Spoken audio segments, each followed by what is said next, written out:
Ça n'a pas commencé, non? Non, pas encore.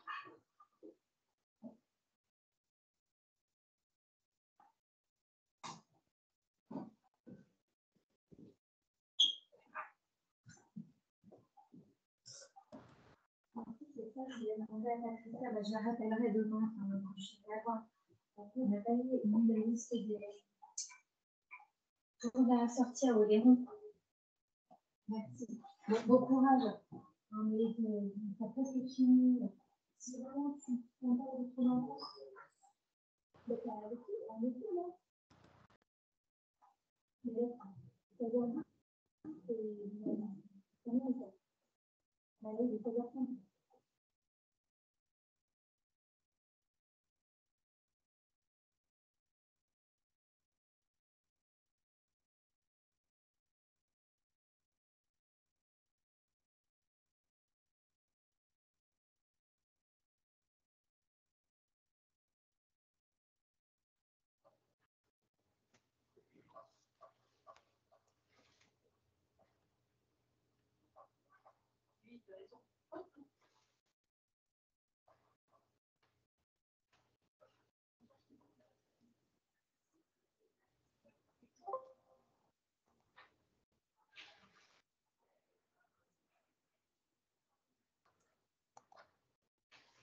Oui, merci.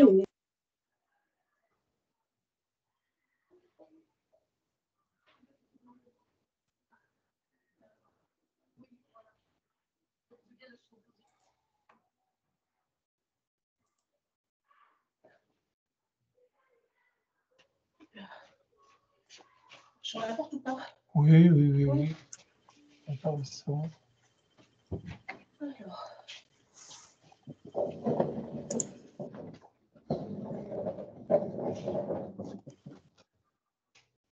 Ça passe, tu vas là.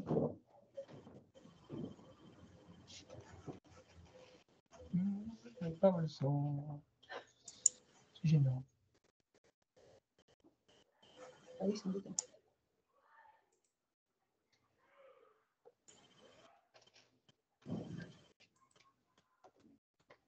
Elle est bien pour le son, madame.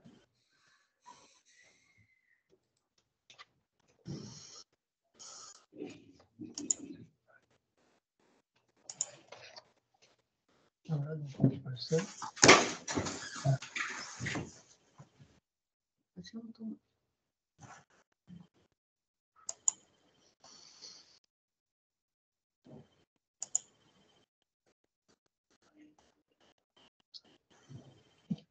ne suis pas le seul à parler pour moi. Est-ce que si j'allume ce micro, vous m'entendez mieux? Ah ben, c'est oui. Oui, j'ai basculé sur le son de la salle. Très bien. Donc, on va pouvoir commencer. Donc, je vous disais quelques données sur les résultats de la campagne, des premières doses, et puis surtout l'analyse de ce que ça a procuré en population générale, collège et ville, et ça sera l'objet de Santé publique France. Et puis, vous parlerons de la vaccination année 2, quelles sont les modifications qui pourront avoir lieu pour la prochaine campagne, et les données de communication, puisqu'on avait vu dans la journée de Rétex que la communication était vraiment un élément très important.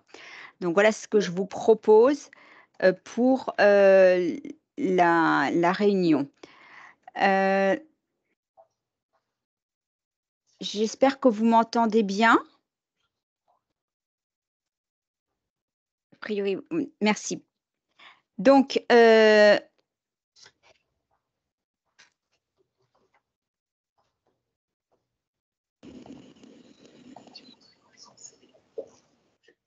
Ça marche.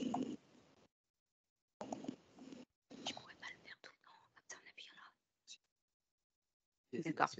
Alors, une première slide que vous connaissez tous, mais c'était vraiment pour rappeler que en Nouvelle-Aquitaine, Nous avons commencé à travailler notamment avec la CRSA et Corinne Héron-Rougier et puis nos partenaires libéraux sur cette campagne de vaccination très en amont de l'annonce du président de la République, ce qui explique qu'on a été moteur sur cette campagne et sans doute plus en avance que les autres régions, ou au moins ça a été plus facile pour nous au début.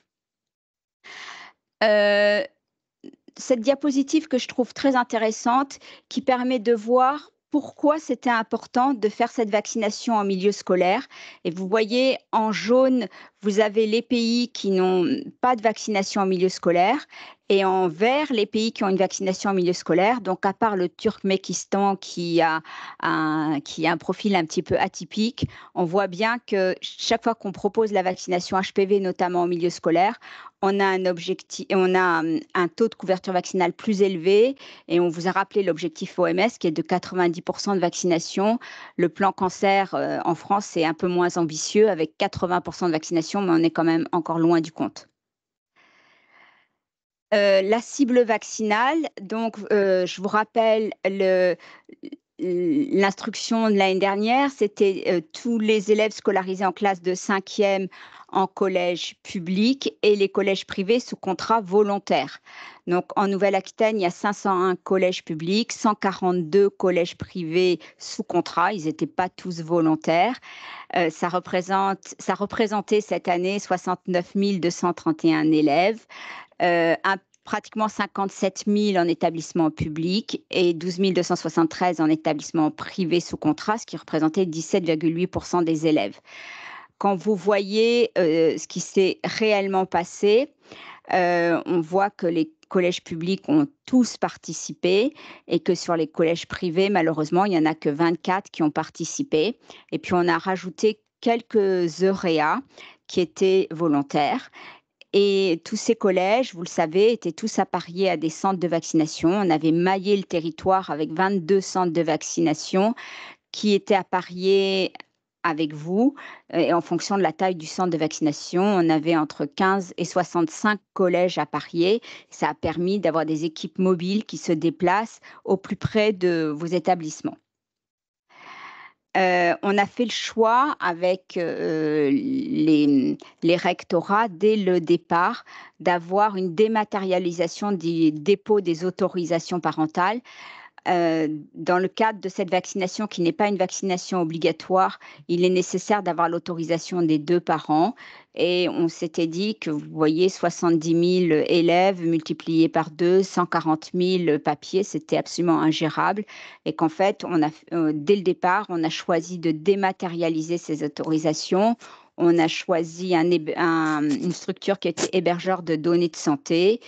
Et on s'est aperçu très rapidement, et je vais vous montrer, que c'était un outil très précieux en termes de dimensionnement des équipes mobiles pour aller vacciner, en termes de traçabilité et en termes de reporting.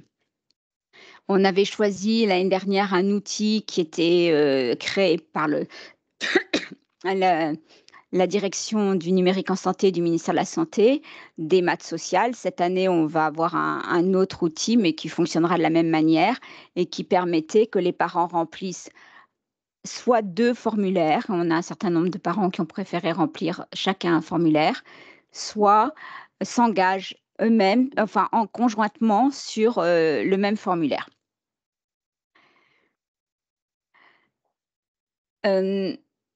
Vous voyez que cet outil des maths sociales, on a pu le coupler à un outil de reporting, Power BI, qui nous a permis d'alimenter un tableau hebdomadaire, qui nous a permis de voir la montée en charge du dépôt des autorisations. Et je remercie très vivement mes contacts au niveau des rectorats, puisque grâce à eux, j'ai pu leur envoyer toutes les semaines, voire 2 fois par semaine, des relances, et on a pu vous relancer. Je pense que vous avez certainement reçu des relances pour vous inciter à demander aux parents de vos établissements de remplir les autorisations. On a de la même manière, puisque nous avions une même plateforme, excusez-moi. On avait une même plateforme pour tous les centres de vaccination, excepté ceux de la Charente, une même plateforme qui s'appelle Colibri, sur lesquels on a pu déposer les dossiers médicaux et donc les dossiers de vaccination et qui nous ont permis de suivre en temps réel. C'était très dynamique. Chaque fois qu'il y avait un vaccin qui était réalisé dans un de vos établissements, le tableau de bord était incrémenté en première dose ou en deuxième dose et on a pu suivre en temps réel le nombre de vaccinations qui étaient réalisées, filles, garçons, première, deuxième dose. On pouvait faire des extractions par collège et ça nous a permis de remonter ces données au niveau national puisque ce n'était pas possible via le système qui était décidé au départ.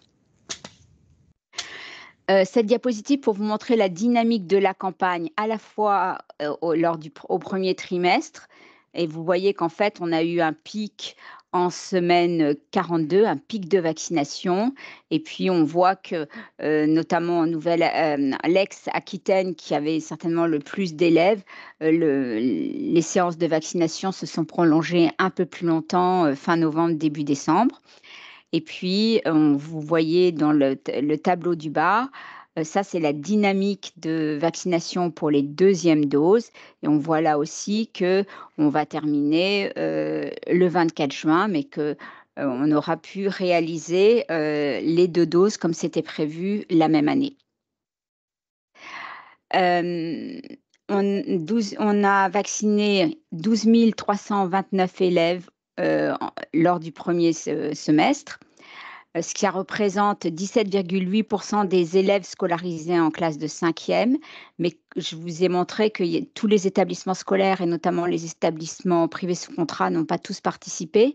Et donc, si on rapporte ça à la population que j'ai appelée exposée, qui est la population pour lesquelles une séance de vaccination a été réalisée au collège, on voit que ça représente un peu plus de 20% des élèves, ce qui est important. Et vous voyez, ce qui était aussi extrêmement important, c'est qu'on observait un retard chez les garçons parce que les recommandations vaccinales sont arrivées plus tard et on a vacciné plus de garçons que de filles. Et donc, en ce sens-là, c'est déjà vraiment un succès. Quand on a commencé à faire ce diaporama la semaine dernière, on s'est dit que déjà 11% des élèves avaient déjà reçu une deuxième dose. En revanche, parmi toutes les autorisations qu'on a reçues, on compte 1180 élèves qui avaient une autorisation parentale et qui étaient dans des établissements qui ont refusé la campagne de vaccination, ce qui représente quand même, vous voyez, presque 10% des élèves qu'on aurait pu vacciner. Et donc, j'espère qu'on a des collèges privés autour de l'écran et j'espère pouvoir vous convaincre de l'intérêt de cette campagne de vaccination. Alors voilà des éléments un petit peu pour que vous vous situiez dans vos départements. Donc ça, c'est tous sexes confondus. Vous voyez, on a le premier chiffre qui est la population, le chiffre rapporté à la population générale des élèves de 5e, et puis le deuxième chiffre plus élevé qui est celui des élèves pour lesquels il y a eu des séances de vaccination dans le collège. Ce qui est l'analyse qu'on a faite, parce que vous voyez qu'on n'a pas les mêmes résultats partout, et l'analyse qu'on a faite, c'est se dire que probablement dans les zones un peu plus rurales où l'offre de vaccination est moins importante, les élèves ont vraiment bénéficié de cette vaccination en milieu scolaire. On voit que c'est certainement le cas de la Charente, c'est certainement le cas de la Corrèze. Et donc, on voit qu'on a peut-être, c'est mon interprétation, Santé publique France vous le dira encore mieux que moi, mais peut-être réduit au moins les inégalités territoriales.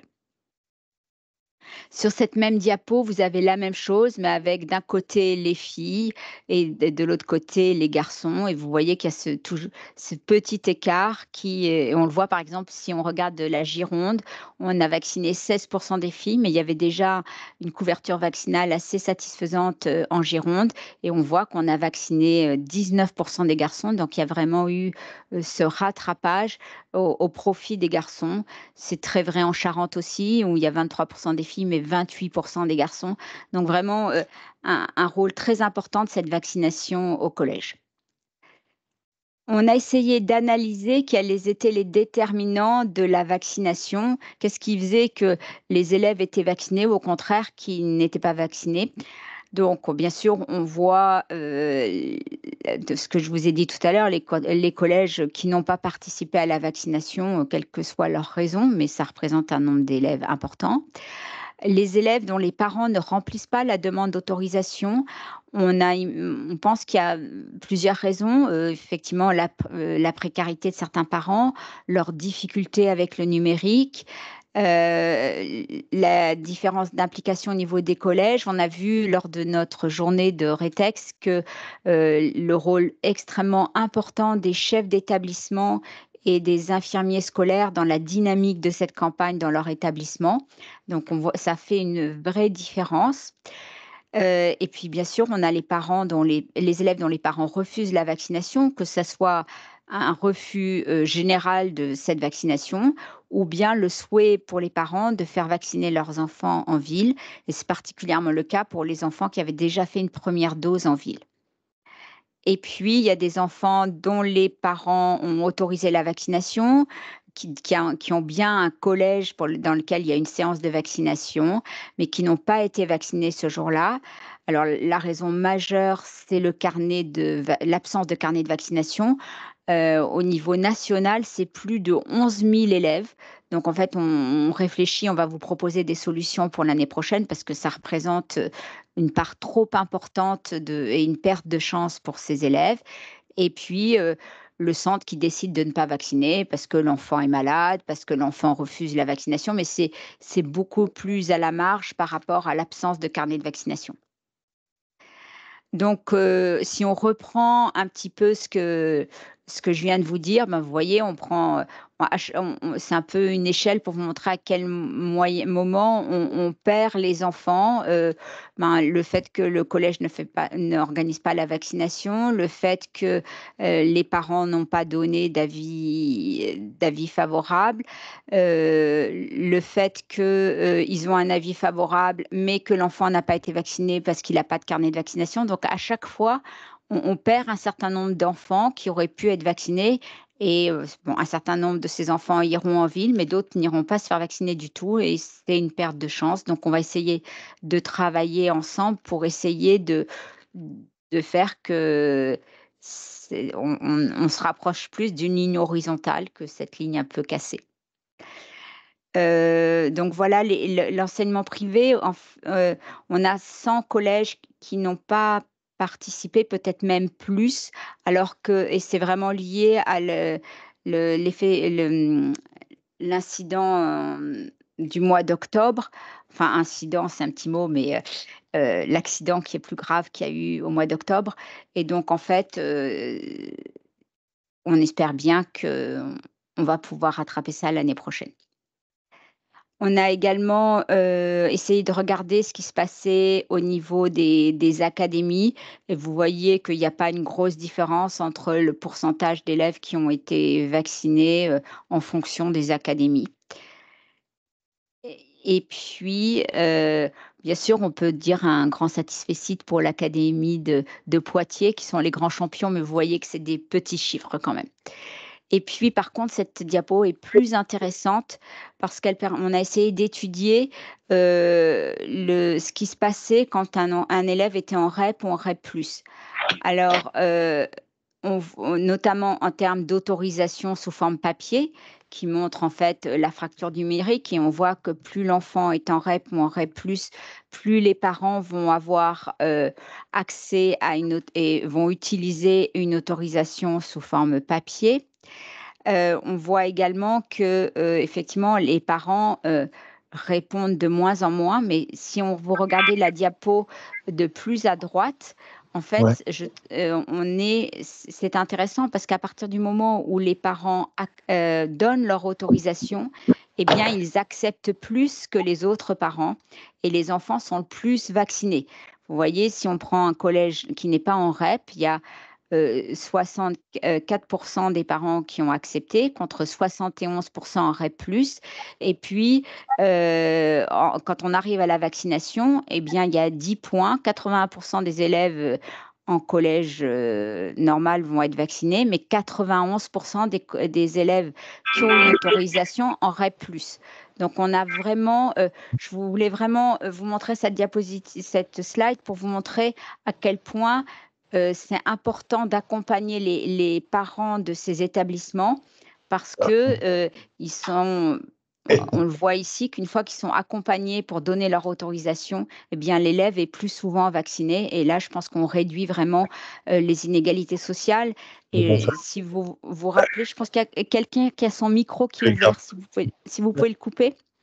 Ouais. Et en fait, vous vous rappelez, dans la circulaire, l'objectif de la vaccination en milieu scolaire, c'était de lutter contre les inégalités sociales et territoriales de santé. Et on voit, quand on analyse un peu finement les résultats, on voit qu'on a effectivement eu cet effet bénéfique au profit des élèves. Je pense que Santé publique France est connectée. Oui, bonjour. Oui, je te laisse la parole, Gaëlle. Oui, merci. Donc, oui, je prends le relais sur la participation et l'adhésion en fait, des parents d'élèves à la campagne, puisqu'en fait, sur le recueil des formulaires de décision parentale, on avait recueilli à peu près 23 000 formulaires de décision parentale, ce qui fait qu'on a eu un taux de participation global par rapport à la population des élèves de 5e de 38,2%. Comme vous le voyez sur le petit schéma, en fait, on a eu quand même majoritairement des formulaires dématérialisés, puisque c'était comme l'a dit Sylvie, la priorisation d'avoir des formulaires dématérialisés, mais toutefois 20% avec le papier, puisqu'il y avait un département qui a fonctionné essentiellement avec ce type de formulaire. Ensuite, au niveau des formulaires en termes d'accords de vaccination, on a recueilli un peu plus de 14 000 accords de vaccination. Ce qui fait qu'on a eu un taux d'adhésion à la campagne de 23,4%. Et les refus de vaccination, il y en a eu environ 9 000, soit un taux de refus de 14,8%.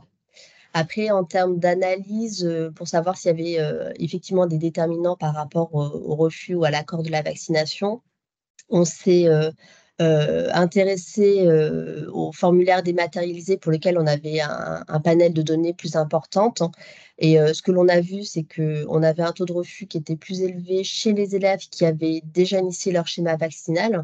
Et effectivement, les motifs des parents, c'était le souhait de poursuivre la vaccination chez le médecin traitant ou le professionnel qui avait déjà commencé la vaccination.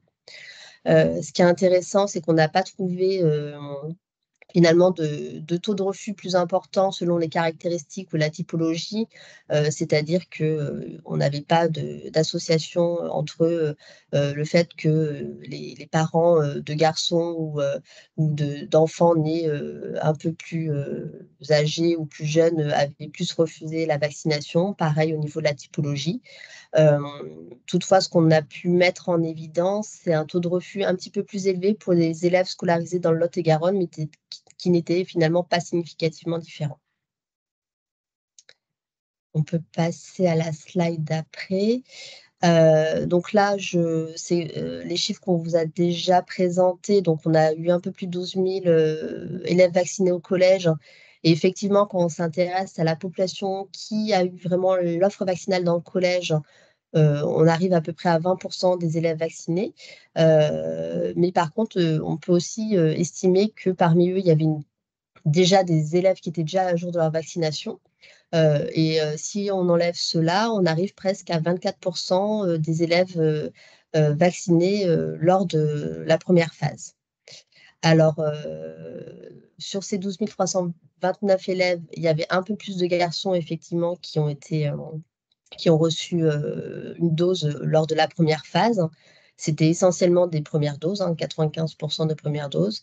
Et à peu près, en termes de répartition, en termes de nombre de vaccinations, c'était un quart chez les élèves scolarisés en Gironde.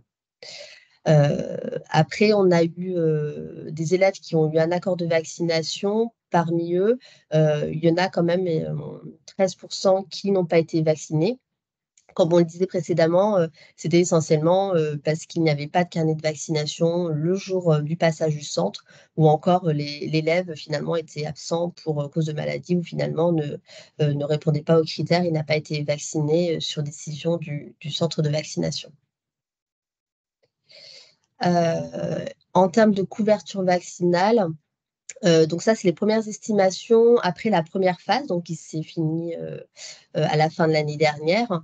Au niveau de Santé publique France, on a fait des estimations donc, chez les enfants qui sont nés en 2011, donc ils sont notre proxy de la cohorte des élèves de 5e, qui sont majoritairement âgés, qui ont commencé leur année scolaire âgés de 12 ans dans l'année.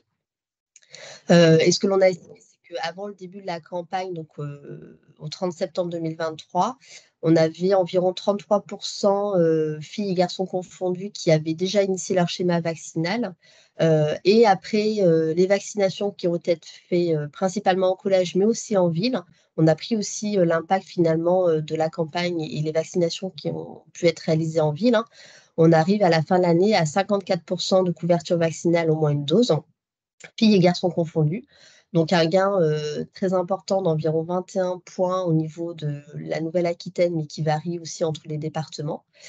Et ce que l'on peut voir, si on regarde ces couvertures selon chez les filles et chez les garçons, chez les filles en Nouvelle-Aquitaine, on atteint une couverture vaccinale au moins une dose de 61%, et qui va jusqu'à même 69% dans le département de la Haute-Vienne.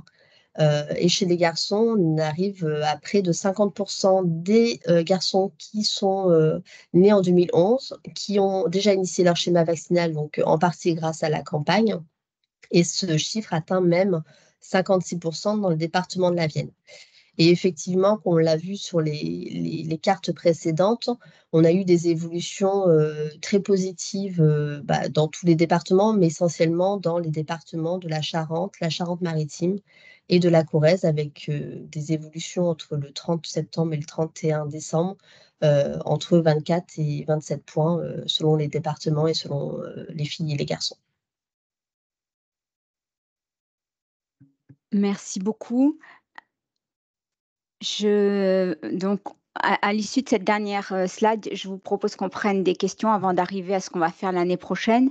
Donc, en fait, vous voyez qu'on a des points très positifs, notamment en termes d'augmentation de la couverture vaccinale, de la mobilisation des centres de vaccination et de votre mobilisation qui a été très importante.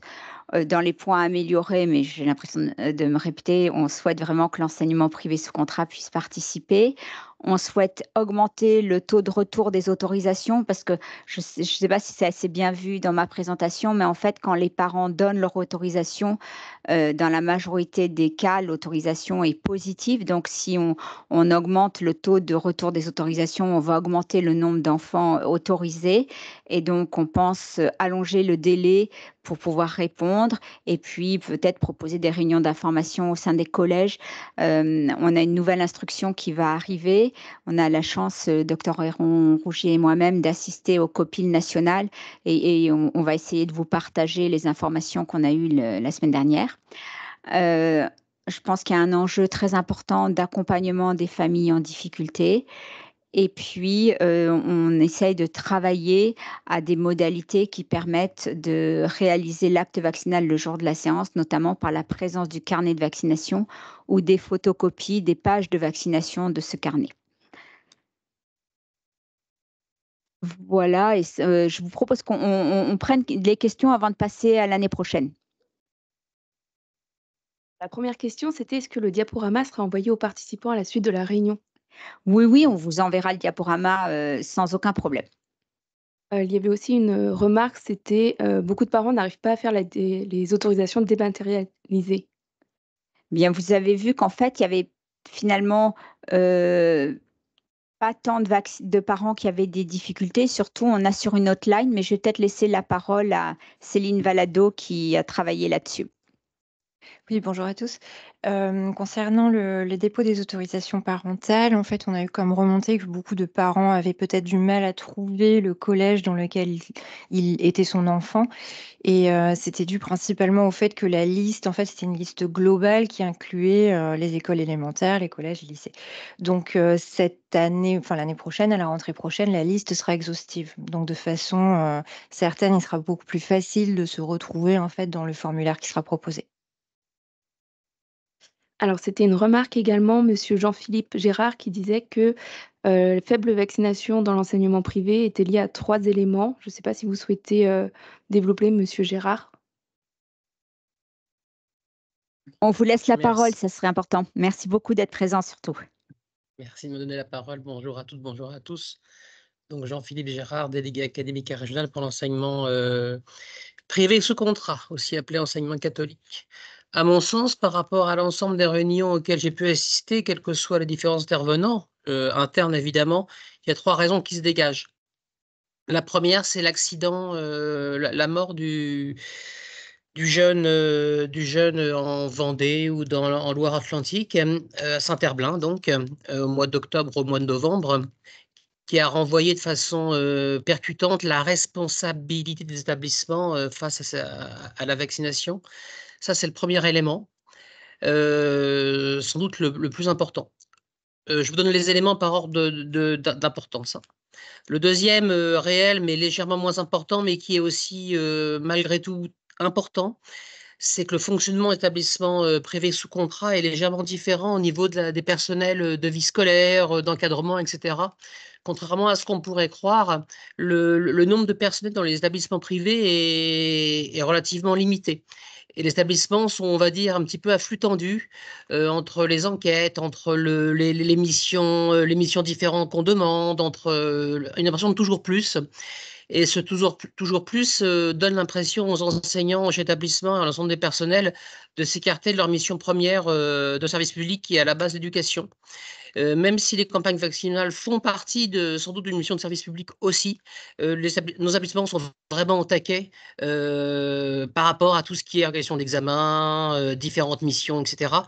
Voilà, ça c'est la deuxième raison qui est aussi très importante et en dernier, la dernière raison, qui est réelle, mais je dirais qui arrive vraiment en dernier pour expliquer cette faible taux, de vaccination dans nos établissements, c'est que nous avons été, peu associés au début, en tout cas, c'est le sentiment que nous avons eu par rapport à cette campagne et comme cette campagne touche à la sexualité, qu'on soit dans l'enseignement catholique ou pas, la sexualité n'est pas neutre, n'est pas un sujet neutre, pour des parents, pour des jeunes filles, pour des jeunes garçons de 11, 12, 13 ans et le fait d'avoir manqué d'associations en début de campagne a fait que les établissements se sont sentis un petit peu prisonniers et n'ont pas pu poser d'actes éducatifs et pédagogiques par rapport à ça.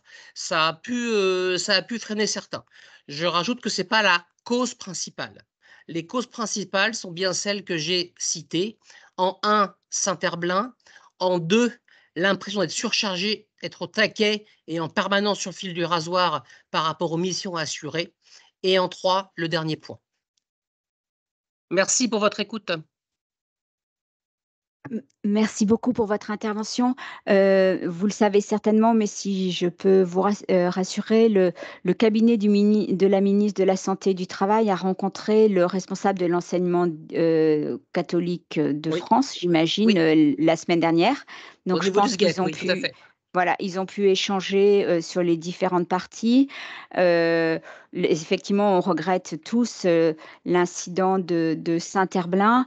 Je n'avais pas prévu de vous en parler, mais je peux dire 2 mots parce que je pense que ça intéresse tout le monde. Il y a eu une surveillance très importante des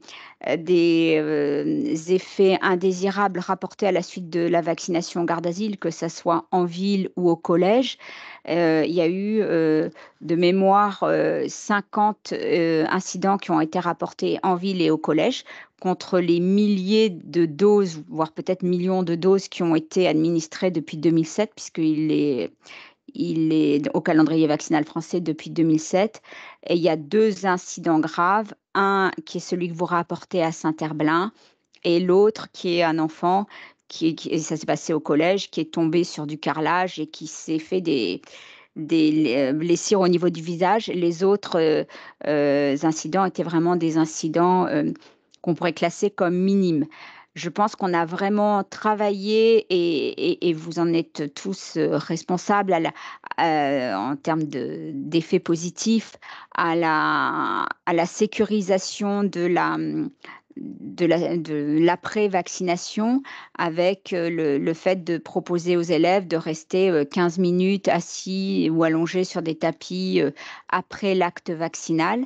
C'est important parce qu'effectivement, ce vaccin, mais beaucoup d'autres également, sont susceptibles d'entraîner des malaises vagaux, en particulier à l'adolescence où les enfants ont peur et où il y a une espèce de mimétisme qui se met en place. Et puis effectivement, parce que le vaccin HPV est douloureux au moment de l'injection.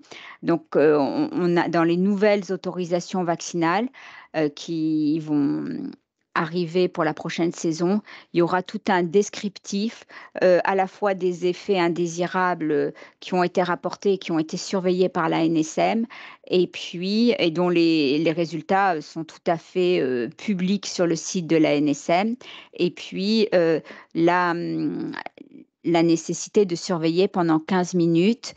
En Nouvelle-Aquitaine, les centres de vaccination avec l'Omédite chez nous qui est en charge de la vaccination ont travaillé sur des jeux, un accompagnement pédagogique pour permettre aux élèves de rester tranquilles dans les 15 minutes qui suivent tout en essayant de faire des quiz sur la vaccination.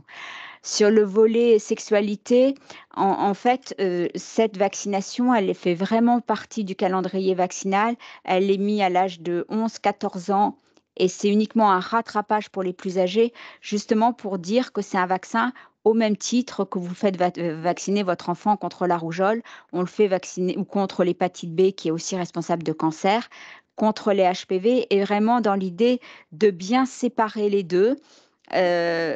Et donc, en fait, je pense vraiment c'est un vaccin du calendrier vaccinal et il faut essayer de le détacher de ce côté. Bien sûr, c'est une maladie qui est transmise par voie sexuelle, mais la vaccination, elle est mise vraiment à un âge où ça ne doit pas rentrer en ligne de compte. Voilà. Est-ce qu'il y a d'autres questions? Alors, madame Armelle Manot, je me permets de résumer. Pour les élèves qui ont une première dose lors de la phase 2, est-ce que les chefs d'établissement doivent recontacter les parents pour que ceux-ci, prennent rendez-vous avec leur médecin pour faire la deuxième dose en ville? Alors, en fait, vous avez tout à fait raison de poser cette question. Nous, normalement, les centres de vaccination doivent donner un document aux élèves pour qu'ils aillent se faire vacciner en ville. Donc, ils ont une attestation de vaccination pour la première dose et ils ont ce qui peut s'assimiler à une prescription, mais comme maintenant, il y a beaucoup de prescripteurs de la vaccination, ils peuvent tout à fait aller chez le pharmacien notamment, mais chez l'infirmier, chez la sage-femme, chez leur médecin traitant pour faire la deuxième dose. Donc, surtout, ce n'est pas un surplus de travail pour vous. Et il est pas prévu, excusez-moi, il n'est pas prévu pour l'instant que ces élèves-là bénéficient, par exemple, de la deuxième dose l'année d'après. Ça fera peut-être partie des évolutions, mais pour l'instant, non. Est-ce qu'il y a des contre-indications à la vaccination? Alors, il n'y a pas de contre-indication en tant que tel. C'est un vaccin, ce n'est pas un vaccin à virus vivant, c'est un vaccin complètement, j'allais dire, c'est même pas inactivé parce que c'est un vaccin qui n'a pas de particules virales, c'est un vaccin inerte. Et la seule contre-indication, c'est un vaccin sans adjuvant pour les personnes qui sont frileux vis-à-vis des adjuvants. Et la seule contre-indication, ça serait l'enfant qui, à la première dose, a fait une allergie. Est-ce que les infirmières scolaires peuvent prescrire la dose manquante aux élèves? Il n'y a pas vraiment d'intérêt que l'infirmière prescrive la dose manquante, puisque maintenant le pharmacien peut faire la dose manquante. Donc, non. Est-ce qu'on peut prévoir en systématique un antalgique pour éviter tous les effets secondaires minimes qui peuvent exister? Alors, on prévoit jamais d'antalgique. C'est vraiment rare de prévoir un antalgique avant une vaccination parce que certains enfants ne vont avoir aucune réaction. Et donc, en fait, c'est un peu dommage de prescrire des médicaments pour une majorité qui n'en aura pas besoin. Et normalement, la dernière question qui fera la transition avec la seconde partie, est-ce qu'il y aura une nouvelle campagne l'année prochaine? Eh bien oui, il y aura une nouvelle campagne l'année prochaine. Vous avez vu que cette campagne a eu du succès, qu'elle a permis à la fois grâce à ce qui a été fait au sein des collèges et grâce à la dynamique que ça a créé au niveau de la médecine de ville, d'augmenter très nettement la couverture vaccinale. Donc oui, il y a une deuxième campagne, on va en parler.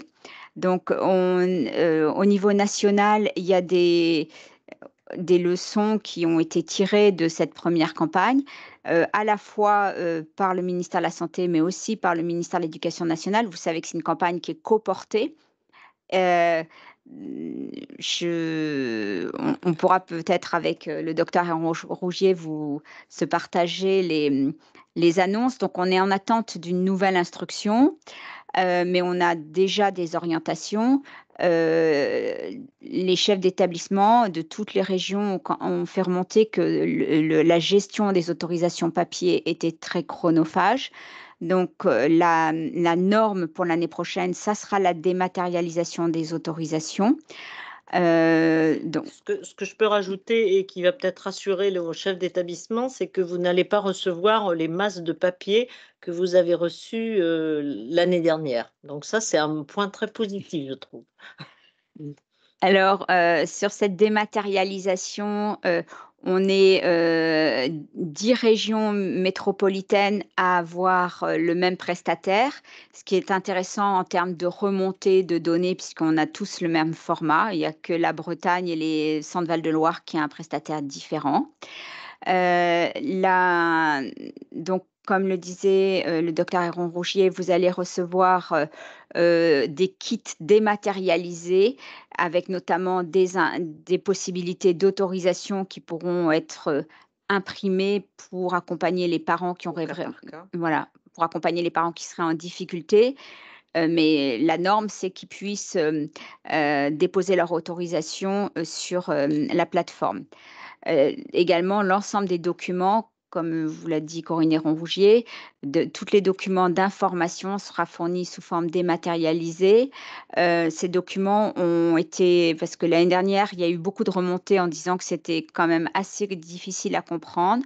Donc, ils ont tous été revus pour être présentés en FALC, c'est-à-dire en français facile à lire et à comprendre. Et puis, de notre côté, on va travailler avec l'ensemble des ARS, d'ailleurs, pour fournir à notre prestataire des autorisations traduites en plusieurs langues pour que les parents qui arrivent sur le site puissent choisir leur langue, la langue avec laquelle ils sont le plus à l'aise. En ce qui concerne le dépôt des autorisations, je vous ai dit tout à l'heure qu'il y a un certain nombre de parents qui nous ont fait remonter qu'ils n'avaient pas eu suffisamment de temps pour déposer leur autorisation.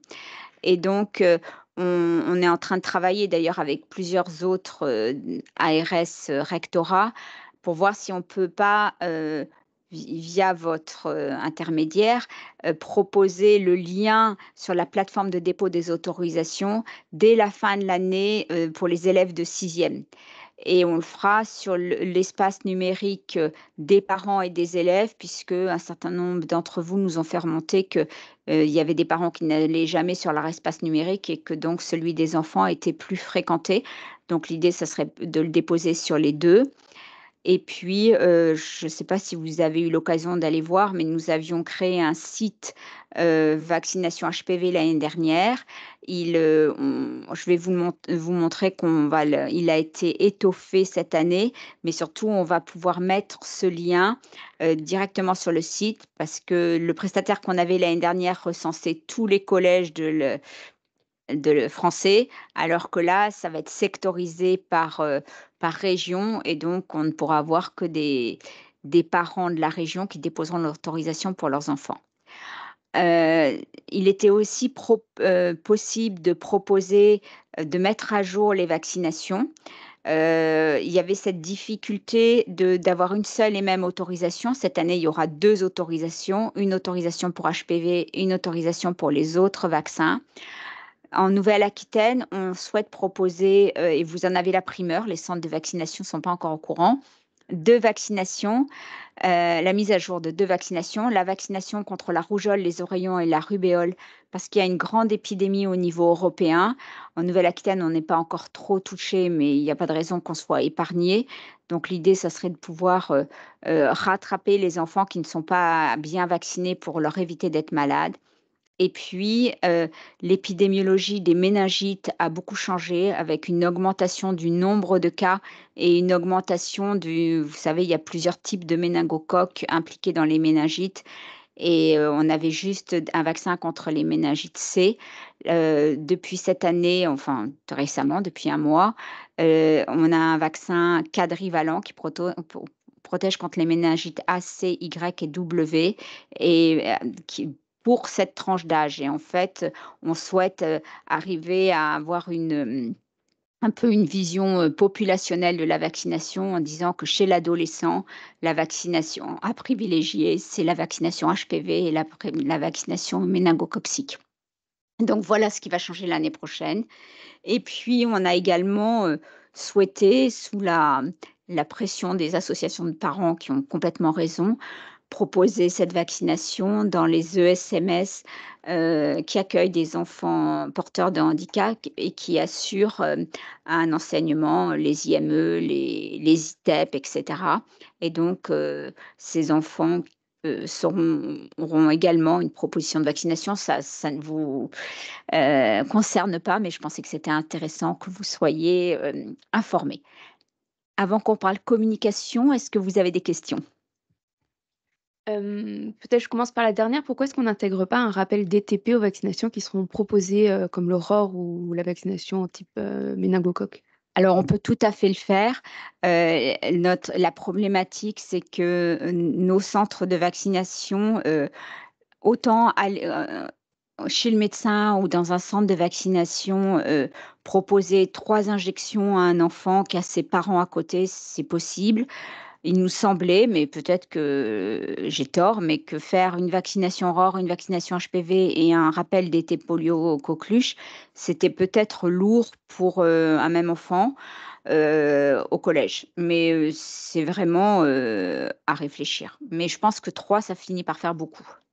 Après, c'est peut-être la question est peut-être d'avoir le choix entre ROR, méningo et DT polio. C'était peut-être ça la question de la personne. Et alors à ce moment-là, nous, on voulait vraiment, faire porter l'effort sur ROR et méningo, hem, mais rien n'empêche de faire un rappel d'été polio, coqueluche, cet âge-là.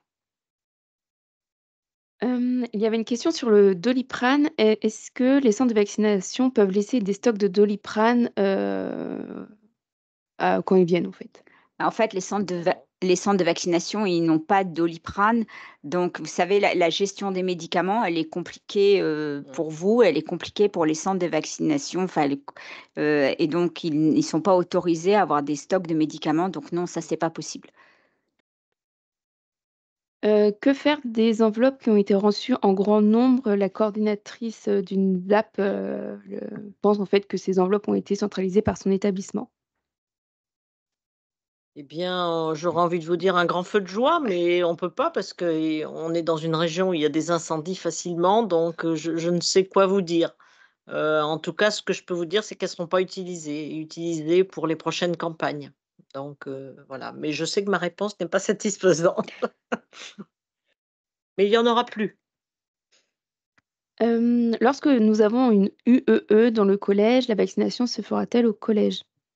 Ah, c'est une unité d'enseignement. Je ne sais pas. C'est les unités d'enseignement intégrées, donc ils viennent D'accord. des établissements médico-sociaux. Mais en fait, j'allais vous dire, c'est un peu à votre choix. Et puis en plus, il faudrait que le temps où ils sont corresponde au temps où il y Oui. a la séance de vaccination.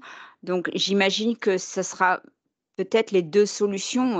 Peut-être qu'ils pourront être vaccinés, mais peut-être que si la séance le jour de l'équipe où l'équipe de vaccination passe, ils sont pas là, ils seront vaccinés dans leur établissement. Donc je pense que c'est une réponse un peu mixte.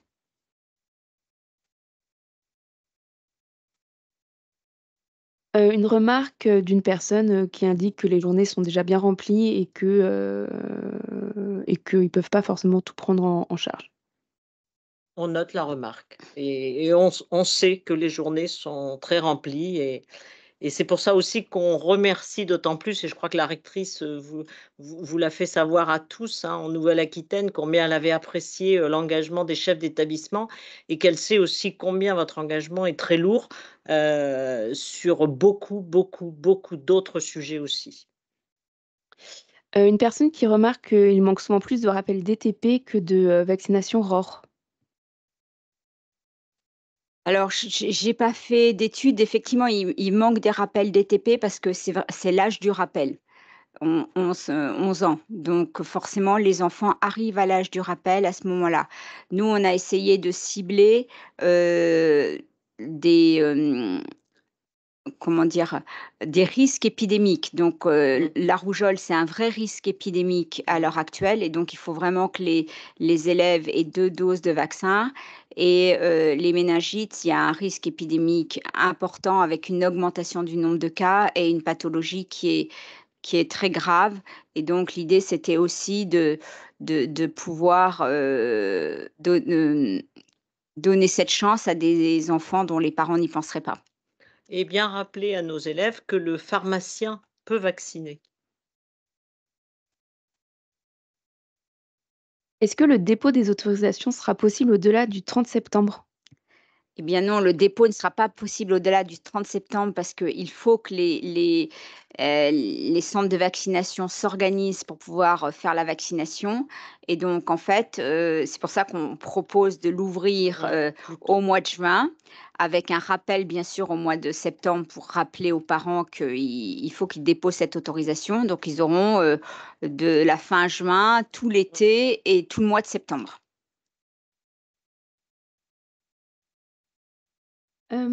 Est-ce que notre charge de travail est également prise en compte? Ne pas multiplier les propositions de vaccination en collège, c'est également ne pas nous obliger à des relances et un suivi très chronophage, ce qui simplifie l'accès à la vaccination pour les familles, le travail des personnels médicaux, alourdit d'autant plus notre quotidien.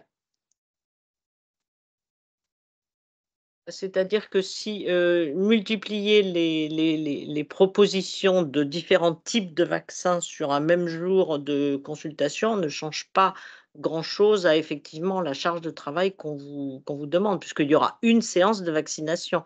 Donc, techniquement, ça n'augmente pas la charge de travail, même si je sais que la vaccination en elle-même augmente la charge de travail.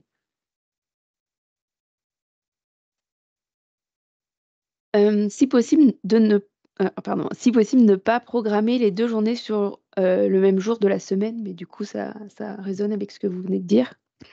Mais en fait, Oui, il ne sera pas plusieurs séances. il y aura pas plusieurs séances. Le centre de vaccination et d'ailleurs, ils ont pas les moyens de faire plusieurs séances. Ils vont venir, Comme prévu. voilà et ils feront, 1 ou 2 vaccinations pour un même enfant. Après la programmation, elle vous appartient. C'est vraiment, ce que vous allez décider avec le centre de vaccination. Nous, on n'intervient pas du tout dessus. Mais il n'y aura pas oui, on a peut-être mal expliqué du coup vos questions nous le rappellent. Le centre de vaccination ne viendra pas pour HPV, ensuite pour ROR, ensuite pour méningo, ensuite pour DTP, je vous rassure. Le centre de vaccination viendra qu'une seule fois et effectivement, il y aura plusieurs vaccinations, possibles le même jour pour des enfants qui seraient candidats à plusieurs vaccins le même jour. Il y en aura peut-être pas beaucoup d'ailleurs. Alors, si je le comprends bien, il y a un collège qui s'inquiète en fait de n'avoir eu que des propositions HPV pour l'instant. Alors pardon, oui, oui, alors c'est normal, puisque l'année dernière, en Nouvelle-Aquitaine, nous avions fait le choix de ne proposer que HPV. différent. Oui. Alors, ne pourrait-on pas prévoir une réunion parents en début d'année pour informer, car pour ma part, j'ai informé les enfants en classe. Une info a été donnée par mail et pronote aux parents par le chef d'établissement. Et ma frustration est que le taux n'a pas été à l'image de l'investissement. Alors effectivement, les réunions en début d'année, elles sont tout à fait souhaitables. Les centres de vaccination, sont à votre disposition. Alors certains centres de vaccination ont même organisé des réunions, certains ont organisé des webinaires. Il ne faut pas hésiter à les solliciter et les solliciter, dès maintenant puisque de toute façon, ils ne vont pas changer par rapport à l'année prochaine. Juste pour préciser, les chefs d'établissement disent oui, mais c'est, beaucoup les IDE qui s'impliquent, sur cette organisation. Oui, et on les en remercie vivement. Leur action a été soulignée, au niveau de la journée Rétex, non pas dans l'organisation administrative, pas du tout, même si je sais, qu'elles y ont beaucoup participé, mais le fait que l'infirmière se soit impliquée dans l'information et même le fait que l'infirmière soit présente le jour de l'injection, ça a été rappelé par beaucoup de centres de vaccination.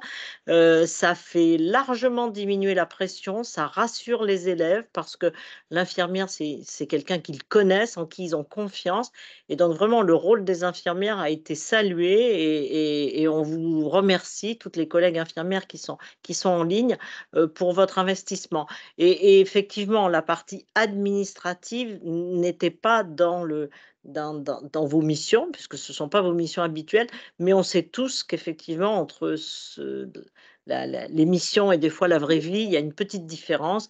Mais voilà, mais tout ça, ça va être redit aussi dans l'instruction qui va paraître. Et en tout cas, soyez remerciés de l'investissement et surtout de votre présence, parce que les élèves, ils sont très sensibles. Alors, il y avait des avis qui étaient complémentaires aussi pour mettre en lumière, le rôle, bien sûr des responsables adjoints ainsi que les secrétaires. Bien sûr. Tout à fait. C'est tout un travail d'équipe. On est une année de Jeux olympiques, donc voilà, c'est un sport d'équipe. Mais c'est ce qu'on a fait aussi, ici, hein. On peut le saluer aussi, le travail d'équipe qui a été fait entre les ARS et les différents rectorats, et partout en France. Alors une remarque, sur le fait que si par exemple, l'intervention 1 et 2, sont programmées sur des mardis, c'est les mêmes cours de profs qui sautent et du coup, il y a des enseignants qui sont pas forcément très ravis. Mais alors vraiment, vous avez tout à fait votre mot à dire sur le calendrier et c'est pour ça qu'encore une fois, il faut s'y prendre à l'avance avec le centre de vaccination, mais vous pouvez dire que c'est vous préférez mardi et jeudi. Il y a vraiment, pas de problème. Alors a priori, Pronote n'est pas ouvert l'été. Oui, mais Non? l'idée Enfin, l'idée, c'est qu'on utilise Pronote pour faire passer le lien, aux parents. Alors c'est vrai que du coup, s'ils ne peuvent pas à nouveau le consulter pendant l'été, il faudrait qu'ils téléchargent alors ou je sais pas ils quoi. ils l'auront sur le site. Ah oui, tu peux me préciser? Oui, le lien sera public. Donc, en fait, ils pourront retrouver le lien par ailleurs. Ils ne seront pas obligés d'accéder à Pronote pour trouver le lien. Ils D'accord, pourront aller sur le site de l'ARS et puis trouver le lien, cliquer dessus et se rendre sur le formulaire. d'accord. Mais on vous remercie de ces informations Mmh. très pratico-pratiques parce que en fait, quand on échange avec vous, parce que nous, on est quand même un peu loin de votre réalité, c'est ça on apprend aussi beaucoup de choses sur l'utilisation de Pronote, sur, voilà, des éléments qu'on n'avait pas, mais merci beaucoup de ces informations précises. Alors une question encore sur le Doliprane. Est-ce qu'il est possible aux parents de donner du Doliprane à leurs enfants le matin pour éviter, d'engorger l'infirmerie et de dévaliser du coup leur infirmerie? Et si c'est pas possible, qu'est-ce qu'ils peuvent proposer d'autre? En fait, là, je ne m'engagerai pas pour faire des prescriptions, en fait, honnêtement, on ne peut pas, proposer à l'avance et on ne peut pas écrire que les parents fournissent du Doliprane à leur enfant. Heu, à la limite, chaque parent, peut effectivement se dire, «Mon enfant a plus souvent mal à la tête que les autres» ou «Il a peur d'avoir mal» ou et je lui donne du Doliprane, mais vraiment, on ne peut pas faire une recommandation Non, d'ordre général. non. Une personne qui remercie, son contact au CHU qui a permis de faciliter les échanges. Une une remarque sur le terrain, pour le dire pardon, pour, indiquer, que parfois il manque des équipements comme des glacières électriques. Oui, alors effectivement, il y a un certain nombre de centres qui ne s'étaient pas équipés de glacières électriques et ils ont du budget et pour l'année prochaine, ils vont s'équiper. Et les quelques petits couacs que vous avez pu constater, c'était la première année, hein, que cette campagne avait lieu. Même si les informations, on a essayé de les passer, le plus précisément possible, il y a toujours eu des petites choses qui ont coincé. Mais grâce à vos remontées et aux remontées des centres, on a pu, rectifier un peu le tir, si je puis dire, même si c'est un peu, voilà, c'est sûrement la métaphore sportive encore. Donc voilà. Donc ces petits éléments-là devraient être corrigés, l'année prochaine ou même déjà à la 2e dose, on espère. Est-ce que le lien pourra être mis sur le site du collège? Ah, le lien peut être mis Ah sur le oui. site de collège, tout à fait, c'est une très bonne Ah idée, oui. merci beaucoup. Oui, ça c'est une excellente idée.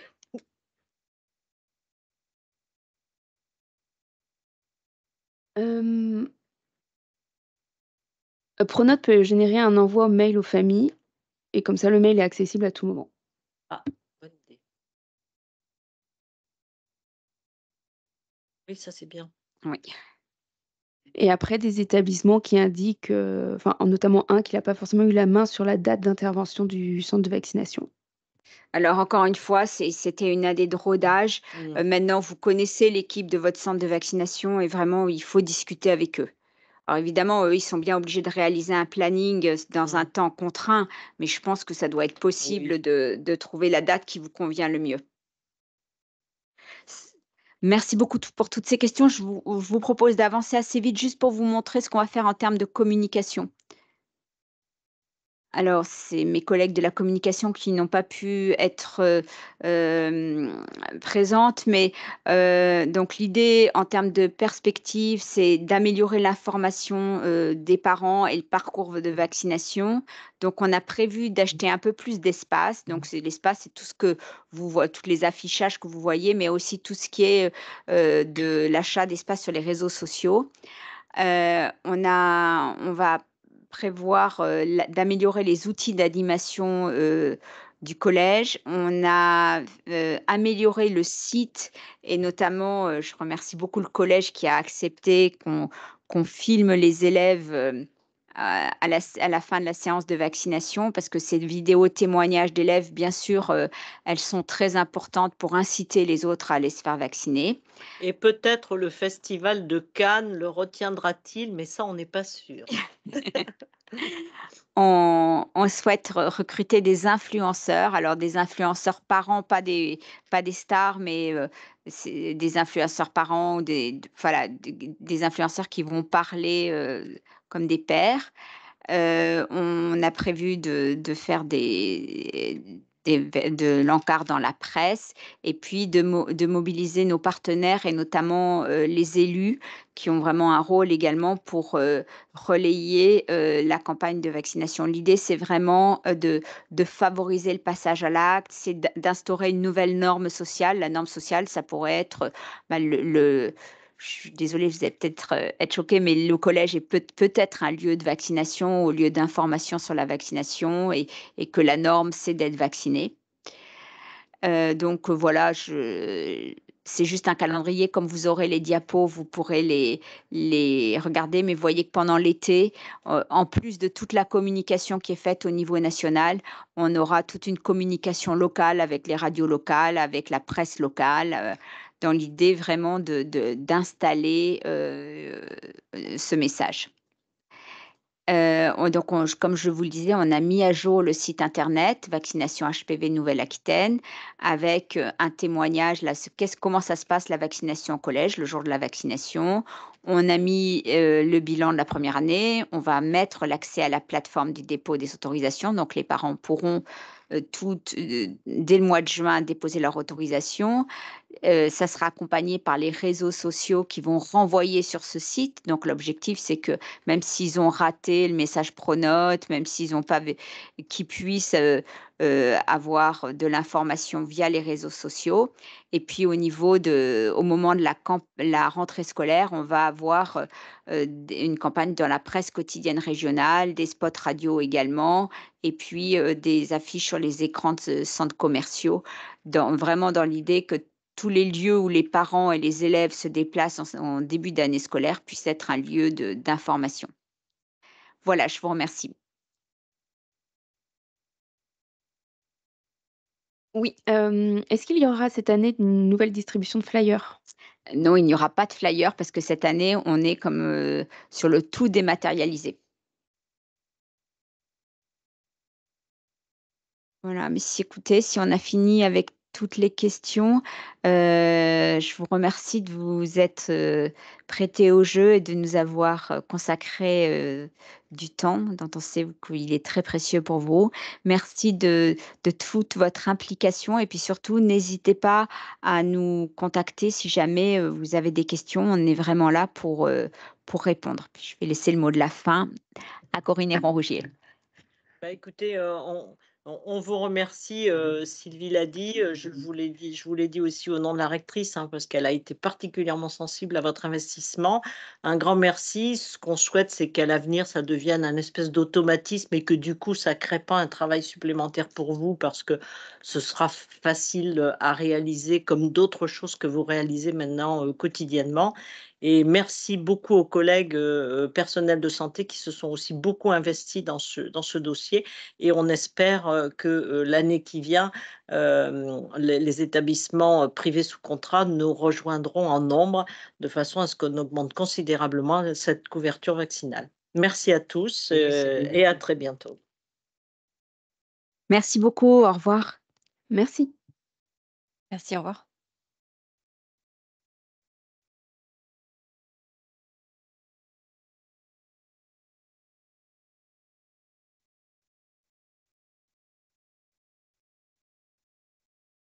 Souris.